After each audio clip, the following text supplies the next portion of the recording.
Hello students, आप सभी का स्वागत है आपको अपने चैनल ज्ञान कोचिंग में। बच्चों, आज की क्लास में हम लोग ना 4 इंपॉर्टेंट क्वेश्चन करेंगे अलजेब्रा से। जिन बच्चों ने क्लास 9th के लिए फॉर्म भर रखा है नवोदय का, उनके लिए बहुत ही ज्यादा इंपॉर्टेंट है। साथ ही साथ जो भी आपके कंपटीशन लेवल के एग्जाम है, उनमें अलजेब्रा के इसी तरह के सवाल पूछे जाते हैं जो कि बीजगणित है। तो चलिए देखिए 4 सवाल हम कौन कौन से करेंगे और कितने बच्चे इनका आंसर मुझसे पहले देंगे वो मुझे कमेंट बॉक्स में जरूर बताइए। क्वेश्चन नंबर 1 हमारा ये है। क्वेश्चन नंबर 2 ये है। इसका आंसर तो मुझे खासकर चाहिए बच्चों आपसे, कौन कौन इसको सोल्व करेगा, जो सीरियस तैयारी कर रहा है, जिसको लगता है कि हाँ मेरी तैयारी हो चुकी है। और क्वेश्चन नंबर 3 हम ये वाला करेंगे। और फोर्थ हमारा ये। टोटल के आज जो है हमारे 4 क्वेश्चन है। ध्यान से इनको समझिएगा और देखते हैं कौन कौन बच्चे इनको करते हैं। चलिए पहले क्वेश्चन नंबर 1 देख लेते हैं कि इस क्वेश्चन में क्या है और क्या आपसे पूछा गया। ठीक है बच्चों, चलिए देख लेते हैं क्वेश्चन नंबर 1। क्वेश्चन आपका है, यदि a-2 का वर्ग, a-2 का वर्ग प्लस b+3 का वर्ग प्लस 3-4 का वर्ग बराबर 0 है, तो आप a माइनस बी प्लस सी का मान क्या होगा, ये आपसे पूछा गया।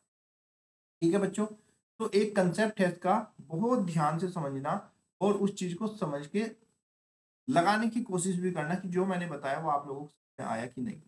देखो, अगर हमारे कोई 3 नंबर है, लाइक है x² प्लस y² और प्लस z², और ये इक्वल टू 0 है, ऐसी कंडीशन में ये 0 कब हो सकते हैं?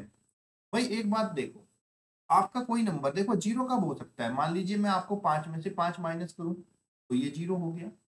या फिर अगर 3 नंबर लिखे हैं तो मैं यहाँ पे 5+1 और -6 करूं, तब आपका 0 होगा। यानी कि जब हम किसी संख्याओं को 0 लेके आना है हमें जोड़ने और घटाने में या प्लस करने में, तो ऐसी कंडीशन में एक संख्या माइनस और एक संख्या प्लस होगी, तभी जाके वो 0 हो सकती है। अदरवाइज वो कभी भी 0 नहीं होगी। मान लीजिए आप 5+5 लिखते हो तो ये आपका 10 ही आएगा, ये कभी भी 0 नहीं होगा। अब दूसरा कंसेप्ट ये है कि अगर हम किसी नेगेटिव नंबर का स्क्वायर करते हैं, मान लीजिए मेरे -a का वर्ग है और मैं -a का वर्ग करता हूं तो हमेशा +a का वर्ग ही होगा। या फिर अगर मैं -2 का वर्ग करता हूं तो -2 का वर्ग भी मेरा मुझे प्लस के 4 ही मिलेगा। यानी कि अगर हम चाहे हमारी संख्या प्लस की हो या माइनस की हो, अगर मैं उसका वर्ग करता हूं तो वो हमेशा मुझे प्लस की ही संख्या मिलती है। क्लियर हो गई बात? अब उसने कहा कि x² y² z² बराबर 0 है, तो ऐसी कंडीशन में मैं x की वैल्यू या तो प्लस लूं या माइनस लूं, दोनों ही कंडीशन में वैल्यू मेरी प्लस आएगी। और प्लस आएगी यार, प्लस को प्लस में जोड़ेंगे तो कभी वो आपका 0 हो ही नहीं पाएगा। क्लियर बात हो गई? तो उसका मतलब ऐसी कौन सी कंडीशन है जब ये 0 हो सकते हैं। तो ये आपका फॉर्मूला भी है, इसको याद कर लो और नोट भी कर लो कि अगर कभी भी किसी स्क्वायर वाली संख्याओं का प्लस किया गया है, तो ऐसी कंडीशन में जब वो संख्या खुद में 0 होगी, तभी जाके ये सब 0 के इक्वल हो सकता है, अदरवाइज कभी 0 नहीं होगा। मतलब कि ये आपका फॉर्मूला हो गया, x² y² z² का अगर सम है तो ये 0 कब होगी, जब x 0 के बराबर हो, या फिर y 0 के बराबर हो, या फिर आपका z 0 के बराबर हो। अगर ये कंडीशन है तब ये 0 होगा, अदरवाइज 0 नहीं होगा। तो सिमिलरली इसी कंडीशन को यूज करते हुए जो हमारा क्वेश्चन दिया है इसको हम सोल्व करेंगे। a-2 का होल स्क्वायर, b+3 का होल स्क्वायर और c-4 का होल स्क्वायर बराबर 0 है। तो भाई ये 0 कब होंगे?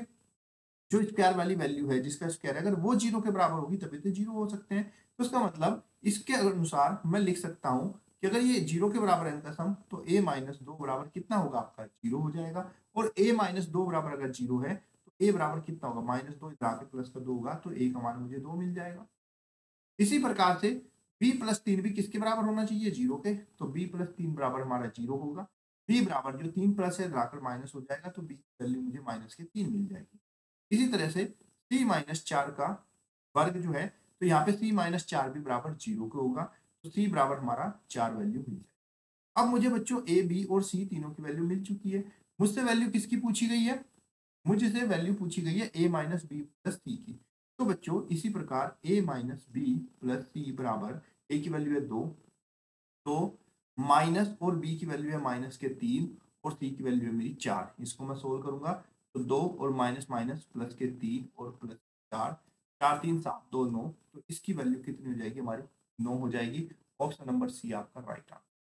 कमेंट बॉक्स में बताओ समझ में आया कि नहीं आया। ठीक है बच्चों, अब ये सूत्र आप हमेशा याद रखना कि मान लो अगर आपका a² प्लस b² भी दे दिया ना बराबर में 0, तो आप ये बोलना कि भाई ये 0 कब होगा, ये तभी होगा जब a 0 के बराबर हो और b भी 0 के बराबर हो। अदरवाइज और कोई ऐसी कंडीशन है ही नहीं कि कभी 0 के बराबर हो जाए। मतलब कितनी भी संख्याओं का वर्ग हो, a² plus B square plus C square plus D square.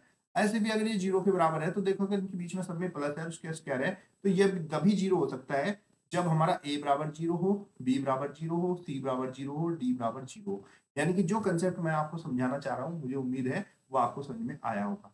चलिए इसी तरह का एक क्वेश्चन और लगाते हैं, लेकिन इसका लेवल थोड़ा सा इससे अप है। ये है आपका क्वेश्चन नंबर सेकंड। ध्यान दीजिएगा सवाल पे। इस क्वेश्चन में कहा गया है कि A square plus B square plus C square बराबर टू ब्रैकेट में A minus B minus C minus 3 हो तो 2a minus 3b plus 4c का मान क्या होगा, ये हमें बताना है। ठीक है, तो चलिए करते हैं इस क्वेश्चन। सबसे पहले बच्चों जो आपको दिया हुआ है ना, गिवन है, वो आप लिखिए। A square plus B square plus C square बराबर दो के अंदर मल्टीप्लाई कर दीजिए, 2a minus 2b minus B और माइनस के। अब हम क्या करेंगे, इन सब संख्याओं को बराबर से इधर लेकर जाएंगे। तो इस तरफ लेके जाएंगे, कितना हो जाएगा ए स्क्वायर, ए के पास में ए को रखिए, बी के पास में बी को और सी के पास में सी को। तो ए स्क्वायर माइनस 2a और इधर प्लस में बी स्क्वायर माइनस का 2b है, बराबर से इधर जाएगा, ये प्लस का 2b हो जाएगा। तो बी स्क्वायर प्लस 2b और प्लस में सी स्क्वायर, ये माइनस का 2c है, इधर आकर ये प्लस का, और ये माइनस का 3 इधर आकर प्लस का 3 बराबर आपका। ठीक है बच्चों, इतना समझ में आया। अब हम क्या करेंगे यहाँ कि ए स्क्वायर माइनस 2a, ये जो हमारा प्लस का 3 है ना, प्लस के 3 को मैं 1 प्लस 1 भी लिख सकता हूँ, क्योंकि 1 प्लस 1 प्लस 1 आपका 3 हो जाएगा। एक बार इसका एक 1 मैं इसके साथ में रखूंगा, ए के साथ में उसको ब्रैकेट में प्लस फिर बी स्क्वायर प्लस 2b और प्लस में 1 यहाँ होगा, और plus C square plus 2c और प्लस में 1। ये जो 3 है इसको मैंने 1 प्लस 1 प्लस 1 और इनको 1 प्लस को मैंने अलग अलग इनके साथ में। अब बच्चों बराबर में आपका जीरो चल रहा है। अब यहाँ पे ध्यान से देखिए, हम इसको क्या लिख सकते हैं, एक को एक का वर्ग लिख सकते हैं कि नहीं। यहाँ भी एक को एक का वर्ग और यहाँ पर भी एक को एक का वर्ग लिख सकते हैं। तो बच्चों आप फॉर्मूले तो जानते ही हो कि ए प्लस बी का होल स्क्वायर क्या होता है। ए प्लस बी का होल स्क्वायर होता है आपका ए स्क्वायर प्लस 2ab प्लस में बी स्क्वायर। ऐसे ही बच्चों आपका ए माइनस बी का जो होल स्क्वायर होता है वो भी तो आपका ए स्क्वायर माइनस 2ab और भाई प्लस के बी स्क्वायर होता है। अब इसी के अनुसार अगर हम देखें तो ये आपका ए स्क्वायर प्लस बी स्क्वायर और माइनस 2ab, क्योंकि यहाँ पे दो ए और बी की जगह तो 1 है। तो ऐसे करके अगर मैं इस फॉर्मूले को बंद करता हूँ, क्लोज करता हूँ, कि ए माइनस बी का होल स्क्वायर है, जहाँ पे बी के प्लेस पर क्या है बच्चों आपका 1 है, तो ये आपका बन जाएगा ए माइनस 1 का होल स्क्वायर। समझ में आ रहा है बच्चों। देखो नवोदय का पेपर है भाई, सिंपली तो आएगा नहीं, जिसको काबिलियत है उस तक ही सीट चाहिए। B square plus 2b plus 1 का होल स्क्वायर है, तो ये बन जाएगा बी प्लस 1 का होल स्क्वायर, और ये आपका नेक्स्ट वाला बन जाएगा सी प्लस 1 का होल स्क्वायर बराबर में जी। अब मैंने आपको कंसेप्ट बताया कि भाई अगर आपका x square plus y square plus z square बराबर जीरो होता है, पिछले क्वेश्चन मैंने आपको समझाया, तो ऐसी कंडीशन में तभी जीरो होगा जब एक्स बराबर जीरो, वाई बराबर जीरो, जेड बराबर जीरो होगा। तो इसी के अनुसार हम यहाँ पे भी बोल देंगे कि ए माइनस 1 बराबर क्या होगा, जीरो, क्योंकि सब प्लस है और स्क्वायर भी है, तो ए बराबर आपका 1 हो जाएगा। सिमिलरली आपका बी प्लस 1 बराबर जीरो, तो बी बराबर आपका माइनस का 1 हो जाएगा, और ये आपका सी प्लस 1 बराबर जीरो है, तो ये भी आपका सी बराबर माइनस के 1 होगा। और ये क्वेश्चन बच्चों इस बार नवोदय के सैंपल पेपर 9 जो स्पेशली नवोदय समिति ने निकाला है, उसमें चेक कर सकते हो आप जाकर उसकी ऑफिशियल साइट पर। एबीसी की वैल्यू तो आ गई, हमसे वैल्यू किसकी पूछी थी, हमसे पूछी थी 2a माइनस 3b और प्लस 4c की वैल्यू क्या होगी। अब यहाँ पे बच्चों 2a की वैल्यू कितनी आई है हमारी, a की वैल्यू है 1 माइनस 3 इंटू बी की वैल्यू है माइनस के 1 और प्लस में 4 और c की वैल्यू हमारी माइनस की। इसको सोल्व करेंगे, 2 1 जा 2, माइनस 3 और माइनस 1 की मल्टीप्लाई करेंगे, माइनस से माइनस कैंसिल, तो प्लस का 3 हो जाएगा, 3 1 जा 3 और 4 की 1 से रहेंगे माइनस के 3, तो कितना हो गया 5 माइनस 4 बराबर आपका एक आंसर हो जाएगा। ऑप्शन नंबर डी आपका राइट आंसर। क्लियर है बच्चों, मजा है इस सवाल में, कमेंट बॉक्स में जरूर बताना। अगला प्रश्न देखिए, ये भी बेहतरीन सवाल है।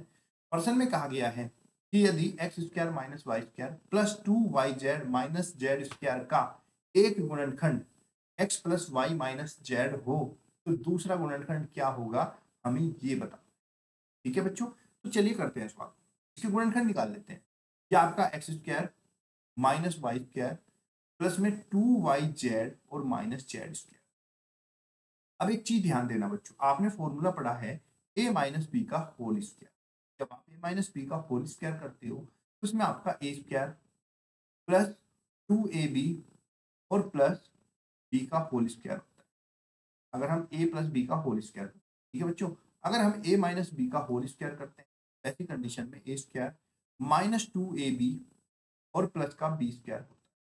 अब बच्चे यहाँ पे ध्यान देने वाली बात ये है कि आप चाहे a माइनस बी का होल स्क्वायर करिए, या फिर आप आप a प्लस बी का होल स्क्वायर करिए, या फिर आप a माइनस बी का होल स्क्वायर करिए, दोनों ही कंडीशन में आपकी जो स्क्वायर वाली टर्म है वो हमेशा पॉजिटिव रहती है। निशान चेंज होता है, साइन चेंज होता है, तो सिर्फ बीच वाली टर्म ए बी का। ये बात क्लियर होगी आपको। तो इसी तरीके से अगर हम यहाँ देखें तो देखो एक्स स्क्वायर तो यहाँ है और कहीं एक्स है नहीं, तो एक्स स्क्वायर तो आपका ऐसे ही रहेगा। अगर यहाँ पे देखें तो वाई स्क्वायर और यहाँ जेड स्क्वायर, बीच में 2yz है, पर दोनों ही कंडीशन में भाई ये वाले कभी भी आपके नेगेटिव होने ही नहीं चाहिए, बीच वाला वैल्यू आपका नेगेटिव और पॉजिटिव दोनों हो सकता है। तो इसके लिए हम क्या करेंगे बच्चों, इन तीनों टर्म में से यहाँ से यहाँ तक माइनस बाहर कॉमन लेंगे। जैसे ही हम यहाँ से माइनस कॉमन लेंगे तो अंदर की तरफ मेरा वाई स्क्वायर माइनस बाहर चला गया, प्लस हो जाएगा। जो प्लस की वैल्यू है वो माइनस की हो जाएगी और जो माइनस की वैल्यू है वो आपकी प्लस की हो जाएगी। अब इसके अनुसार एक्स स्क्वायर माइनस, अब देखो यहाँ पे फॉर्मूला हुआ कि नहीं, A square plus B square minus 2ab, ये a माइनस बी का होल स्क्वायर, मतलब कि ये y माइनस जेड का होल स्क्वायर हमारा। अब बच्चों यहाँ पे देखो, यहाँ पे भी हमारा फॉर्मूला लगेगा। आइडेंटिटी तो बच्चों एक आपके दिमाग में 100% याद होनी चाहिए, और एक मैं वीडियो आपको स्पेशली लेक्चर जो है सारे फॉर्मूले का ही बना के दे दूंगा, अगर आप मुझे कहोगे तो मैं बता दूंगा। तो बच्चों एक फॉर्मूला होता है हमारा ए स्क्वायर माइनस बी स्क्वायर, वर्गों का अंतर बोलते हैं इसको, और ये बराबर होता है आपका ए माइनस बी और ए प्लस बी के। तो इसी के अनुसार यहाँ पे भी तो यही फॉर्मूला बन गया, ए स्क्वायर माइनस बी स्क्वायर। तो इसके अनुसार बच्चों क्या होगा, ए आपका कितना है एक्स है, और बी आपका वाई माइनस जेड, ये पूरा बी हो गया, ये आपका है। तो इसके अनुसार अगर इसको हल करेंगे तो A plus B X plus Y minus Z, एक बार हमने इसको प्लस में रख दिया ए प्लस बी, और एक बार हम इसको माइनस करें तो एक्स माइनस अंदर का साइन चेंज होगा वाई प्लस जेड। अब हमारा एक गुणनखंड X plus Y minus Z, X plus Y minus Z, ये वाला गुणनखंड तो हमें दिया हुआ था। दूसरा गुणनखंड पूछ रहा था क्या हो, तो दूसरा बचा हुआ गुणनखंड हमारा ये है x minus y plus z. चलिए देख लेते हैं कहाँ पे x minus y plus z, option number b आपका राइट आंसर। क्लियर है बच्चों।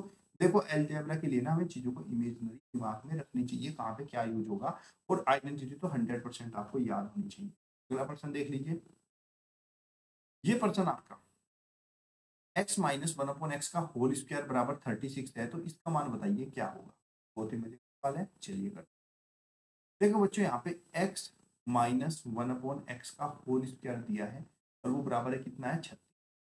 तो हम लोग क्या करेंगे, इसका होल स्क्वायर ओपन कर देते हैं, जो कि क्या था आपका a माइनस बी का होल स्क्वायर वाला फॉर्मूला यहाँ पे लगाएंगे, जो कि था ए स्क्वायर प्लस बी स्क्वायर और माइनस 2ab। ठीक है कि नहीं, तो ये वाली वैल्यू आपकी a हो गई और ये आपकी b हो गई।